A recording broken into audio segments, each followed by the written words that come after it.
bit closer to figuring out exactly who I am. Nobody signs up for a 100-mile race to run the first 50. It's the back end where we learn stuff.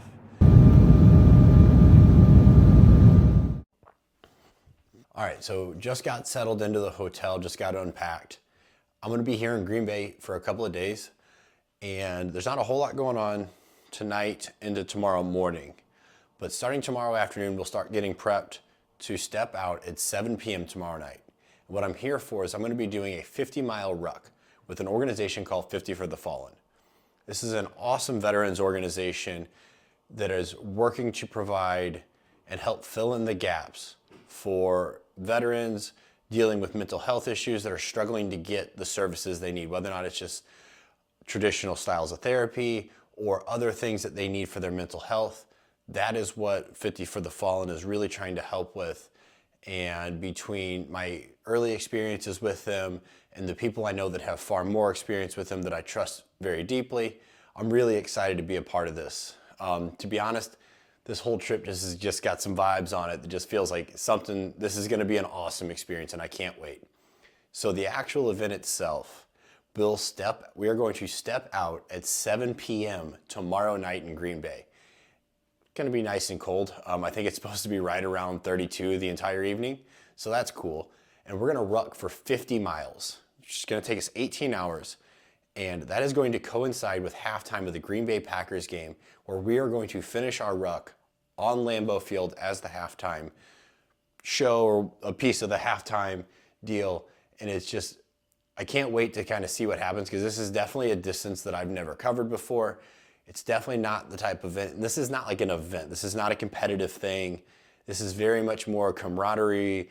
Let's do stuff. We're trying to raise money to fund the endeavors of 50 for the Fallen. So if you are so inclined, I will have a link in this one to go check them out. And if you feel so inclined to donate, also big shout out to Barbell Apparel, this hat right here. They've donated a bunch of stuff to us as a part of the event itself. So that's somebody that's supporting them, and I'm going to try to shout out anybody that's supporting this event. So that's what we've got going on right now. I'm so excited to show this to you. This is such a unique and new experience for me that we're gonna have a blast. So pretty cool morning. I wasn't really allowed to film anything this morning, but me and a handful of guys on the crew, we got invited to go into the Packers facility today, see a little bit of kind of practice facilities. We got to eat, and eating is really the name of the game. We're just a couple hours away from stepping off from this thing. Like I said, we're gonna start at 7 o'clock tonight, and we are going to be getting done tomorrow afternoon. So right now it is just full on, just trying to get as many calories in that make sense and keeping the hydration up and just getting your gear ready to go. Till then. So we are about an hour from stepping off. To be completely honest, an hour ago I was like kind of starting to crash a little bit, and to be completely honest, like every single reason why I can't, shouldn't, won't complete this, it tried to get a little bit of attention, to be completely honest, but fear doesn't get a vote around here. So as I'm getting out here, man, I can really start to kind of feel like that right energy is definitely starting to swell up. Like the mood is lifting, the energy's there. It's not like a super duper like hype. I mean, it's a 50-mile, 18-hour event. You can't really afford to get too hyped, but like, I'm feeling good, and this is going to be a very interesting boundary to push. I'm very intrigued by like the very idea, like with endurance, like nobody signs up for a 100-mile race to run the first 50. It's the back end where we learn stuff. And today is probably going to be one of those times. And I'm no expectation, but I'm wildly here for it. It's about that time. See y'all in 18 hours.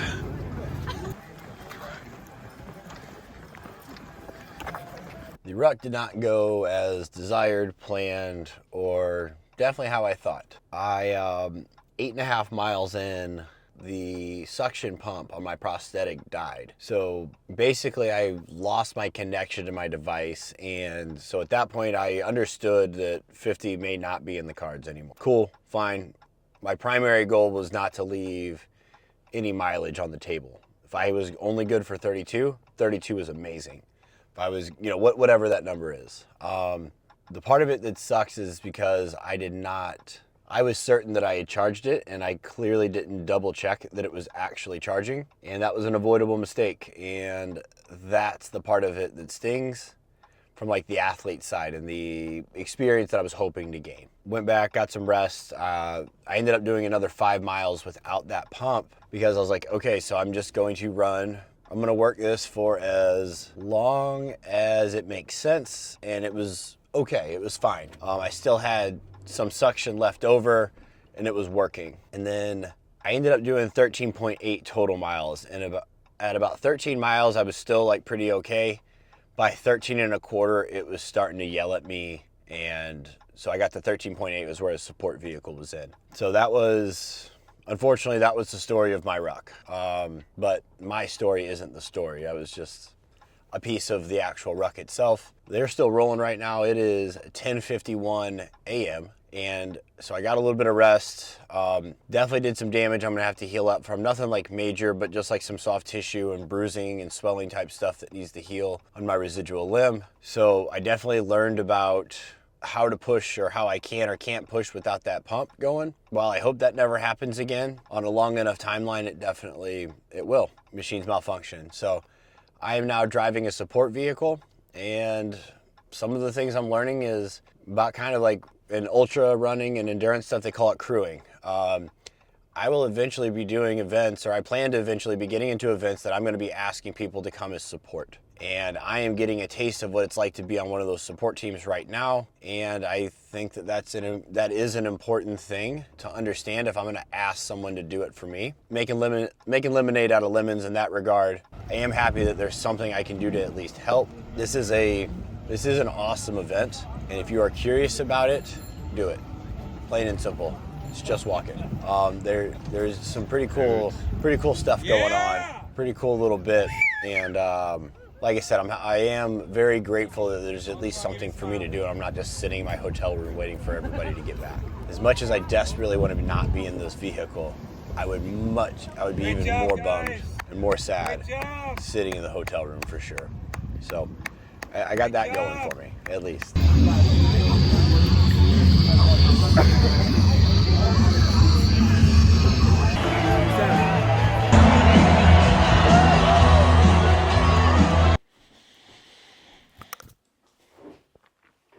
So I've been home for a few days now. Recovering is going pretty well. I'm not feeling too beat up. My right foot had a little bit of skin that needed to heal up, and the nervous system definitely needed a little bit of time. It's basically 2.5 days where there was just almost no sleep and a lot of work. It's kind of what I signed up for. The reality is fatigue is the price we pay for some of our best experiences ever. I'm willing to pay that. So right off the bat, obviously, I missed my goal. Failure is a really tough word to use on that one because this wasn't like it was a competition. It's not like I got months and months to train for this, or just the simple reality is that these rucks are not like that. They are not a complete or die sort of a scenario. It's about as casual as you'll ever see an event be 50 miles long, if I'm going to be completely honest. But yeah, so like I was pretty bummed. I was still a little bit bummed that it happened. I'm not sure how in my control it was at this point. Through the next couple of days, I could not get that pump going at all and ended up having to do a full reset. So there was actually a malfunction there. I don't know if I missed charging it or not now. I know that I plugged it in. I know that in my mind, it should not have been anywhere close to dying, especially when it did, but that's just kind of how it goes. If you're going to shoot for big things, you have to understand that failure is a part of it, or you're not actually shooting for big things. Like if you're always successful, you're not shooting big. So like I came into this knowing that 50 was going to be a stretch. It'd be pretty wild if it happened. And it didn't even come close, to be honest. I got 13.8 miles, so I got a good start. Reality is, that is still the longest distance I have gone on foot since my amputation, and I honestly don't know that I ever did 14 miles or more at any point in my life. So the reality is, all things considered, I unlocked a new distance for myself. So that was really cool. Especially once the fatigue I got to recover a little bit from the fatigue and reflect on it. Then the other piece of the puzzle was, I knew going in, I was like, I'm looking to learn something. I know I don't get to pick what it is. I don't know what it's going to be, but I know that I'm going to learn something if I do this right. And I didn't learn what I wanted to learn, which, would have been cool to learn, hey, you're good for 50 miles. It's easy. I got so much from being around this group this weekend. I have struggled majorly since getting out of the Air Force. I enlisted in 2010. I'm sorry, I went to basic training in 2010. I think my enlistment actually was in 2009 for the combat control pipeline in the Air Force. I was out at the very end of 2012, so 2.5 years is how long my service lasted. And I've struggled every day with the idea of being a veteran, with being thanked for my service. It makes me uncomfortable. There's a point where it made me feel a little dishonest, but it's also dishonest to say that I didn't serve. So I've been torn on this for a very long time, and I've outright told some people, no, I didn't. Because I just didn't want to talk about it, or I didn't want to explain it to a stranger. I didn't realize how big of a weight I was still carrying with that. I'm all for, supporting the veterans, supporting veteran organizations that are doing good work, but I've had a hard time being identified as such. Chad Conley, the founder of 50 for the Fallen, just to be real simple, he's a real one, man. I'm now incredibly fortunate that in 2023, I have found 2 incredible nonprofits to do work with in 2 areas of my life, the amputee world and the veteran thing. I've now found 2 nonprofits that I absolutely love when I have really found a bunch that I didn't care for, or that just weren't my speed, weren't for me. And like I said, Chad, he dropped this bomb, and I don't think this was his intent, but I still feel freedom from him saying this. And he says this to us. He's like, understand you're going to be thanked for your service this weekend. People are going to come up and say thank you. And even if you're uncomfortable with this, he's like, you need to understand. They are not just really thanking you. They are thanking and showing gratitude and love and appreciation for, maybe it was their dad, their aunt, their cousin, their friend that joined the military out of high school when they went to college, or something of that nature. They're thanking that loved one, and they're showing gratitude and love for that. That's who they're thanking. And as soon as he said that, it was like he took a hammer to this rock that had been sitting on my chest since 2012. And just broke a lot of it open. There's still more work to do there. I understand that. But it was the first moment since 2012 that I didn't feel gross about the idea of being identified as a veteran, that I didn't feel bad about my service. And like I said, it wasn't what I thought I was going to get out of the weekend. It wasn't what I thought I was going to be learning. But what an unbelievable gift to have been given for simply showing up, agreeing to walk for a long time, and then at the end get to step out onto Lambeau Field and actually look at an NFL stadium from center field in the middle of a full stadium. Again, the athlete side of me is all looking at this ruck and this physical, what can I learn about my preparation for this run? And what I did is I got a little bit closer to figuring out exactly who I am.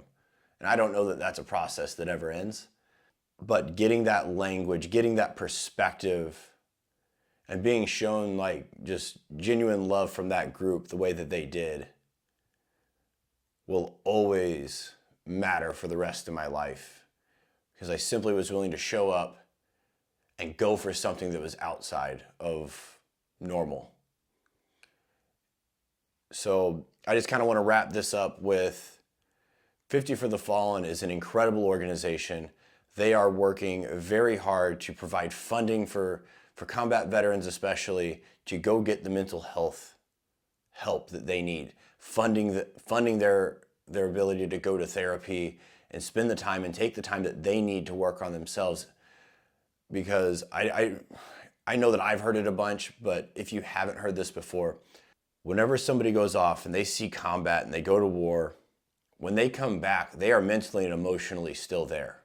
You cannot ignore that. And many are forced to. Many soldiers are forced to ignore the fact that they are still dealing with what happened, what they saw.